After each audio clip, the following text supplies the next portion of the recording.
welcome back to Radio Entrepreneurs. My name again is Jeffrey Davis, and I'm the host of Radio Entrepreneurs, also chairman of the board of Mage. And again, what an exciting time, I guess, to be an entrepreneur, to be in business. Everything is changing daily. That's pretty typical. There's always something going on, and I look forward to speaking with Robin Friedman and Judith Sidney, two of the co-founders of TribeTalk. Welcome. Thank you. Thank you.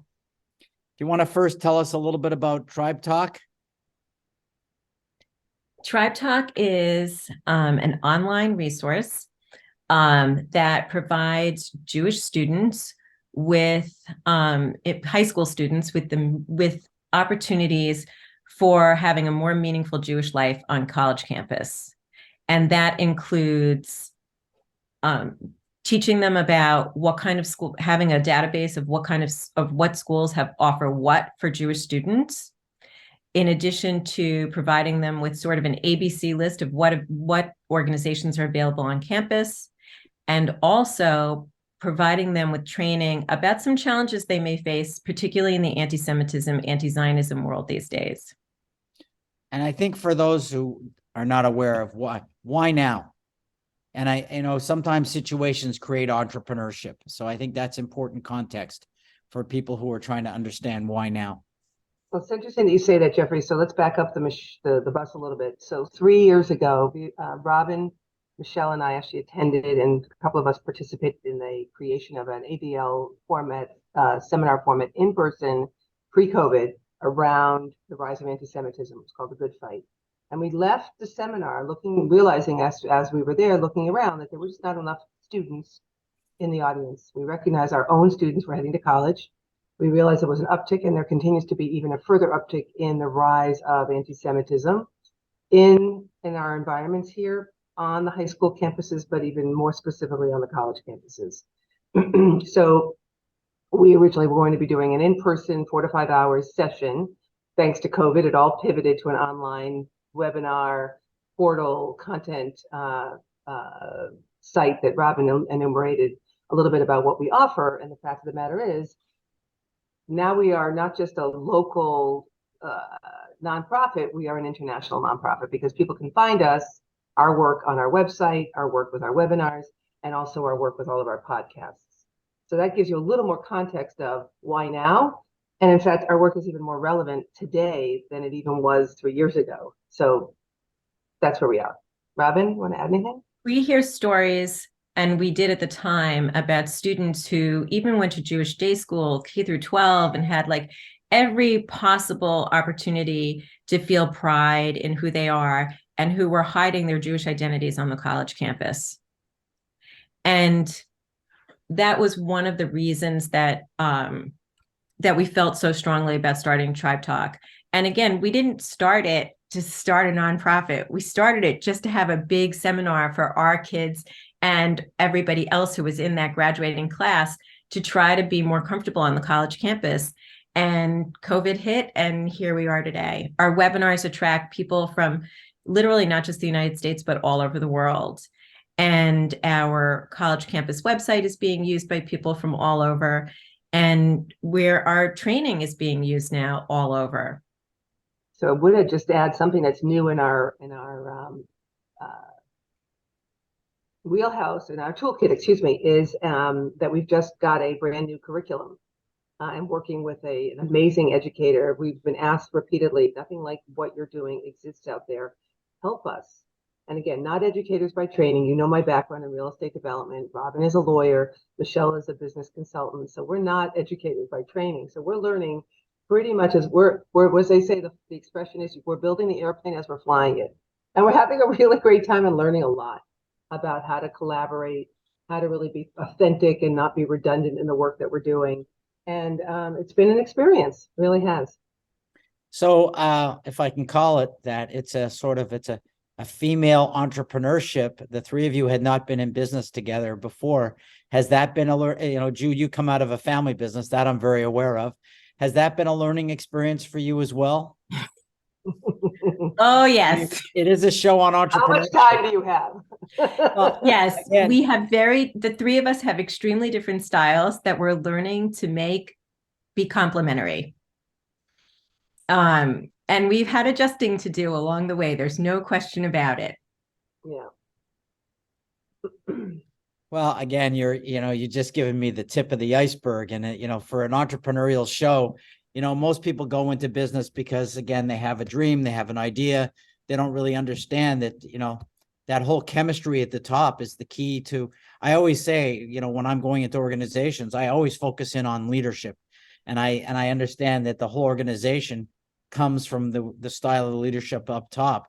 Are things a lot different between the three of you right now than they were a couple of years ago?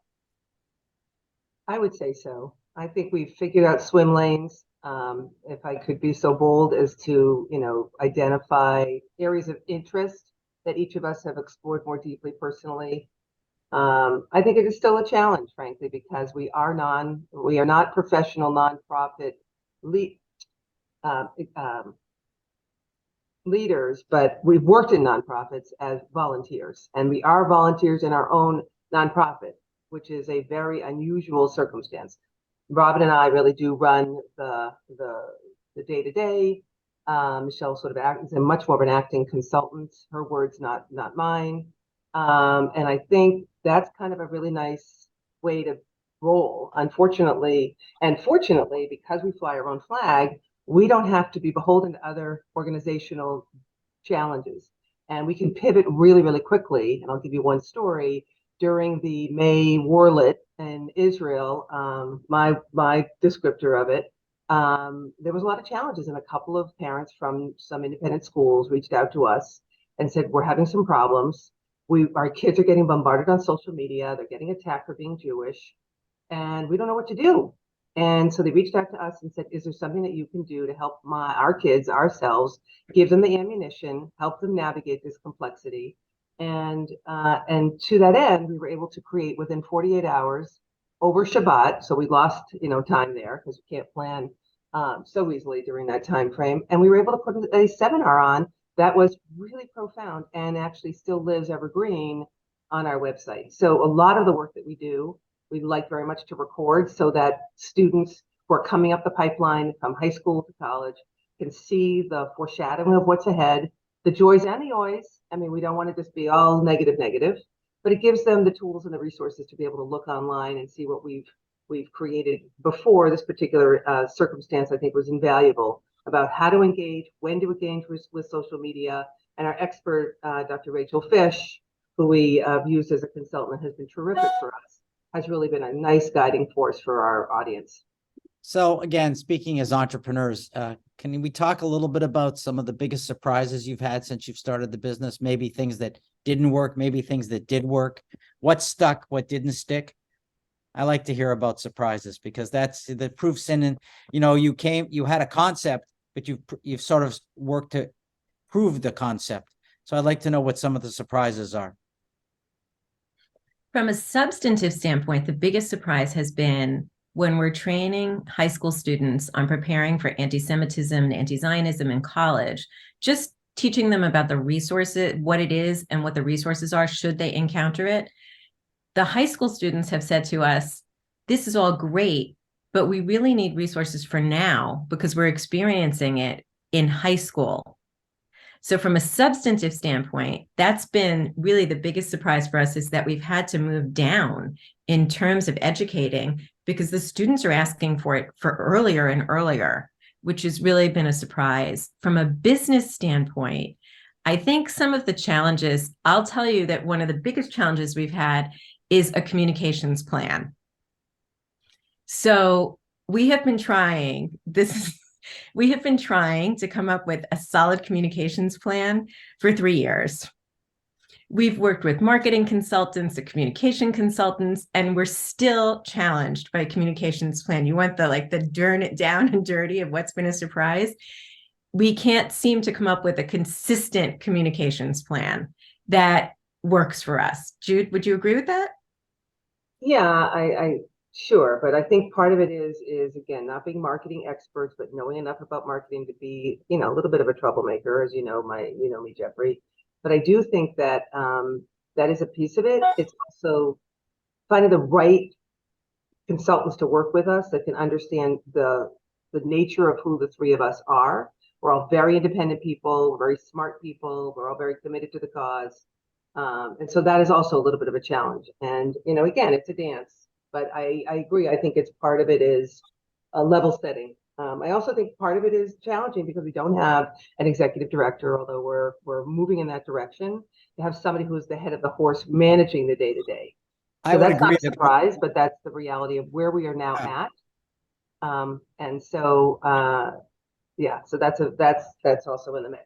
I think Another- I think marketing is very tough for people who aren't experienced at it. And I came from, the fourth largest marketing firm in the world. And it's sort of like what my friend, a renowned physician used to say to me, do you know what you call someone who graduates at the bottom of their class at Harvard Medical School? A doctor. A doctor. And, anybody can say that they're a marketing expert and dabble in marketing and get clients and do things. And when you're an inexperienced marketer, and most of them are, and then you have inexperienced entrepreneurs, you're dabbling around with everybody giving you thoughts about how to make things happen. And it's tough. It's a tough field to be working in. It's not regulated the way the law is, dentistry is, or other professions. So it's hard. And you grope looking for your message. We have a limit on time, but I'd like to ask both of you as you progress, and I know this is an important topic.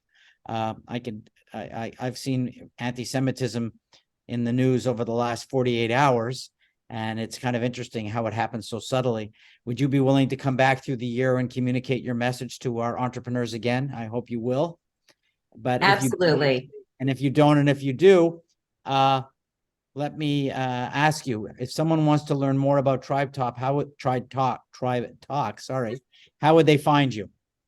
So we have a wonderful website, which people can find at www.tribetalk.org.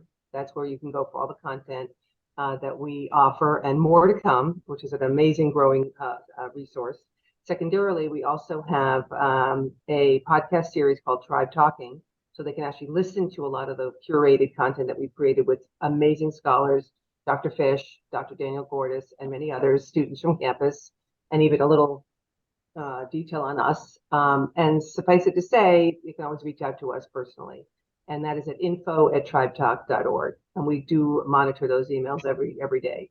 So we'd love to hear from people, and we would love to return. Robin, your contact, if someone wants you, or the same? Everybody can reach us at info@tribetalk.org. Great. I want to remind everybody, thank you for being on the show today. This is Radio Entrepreneurs.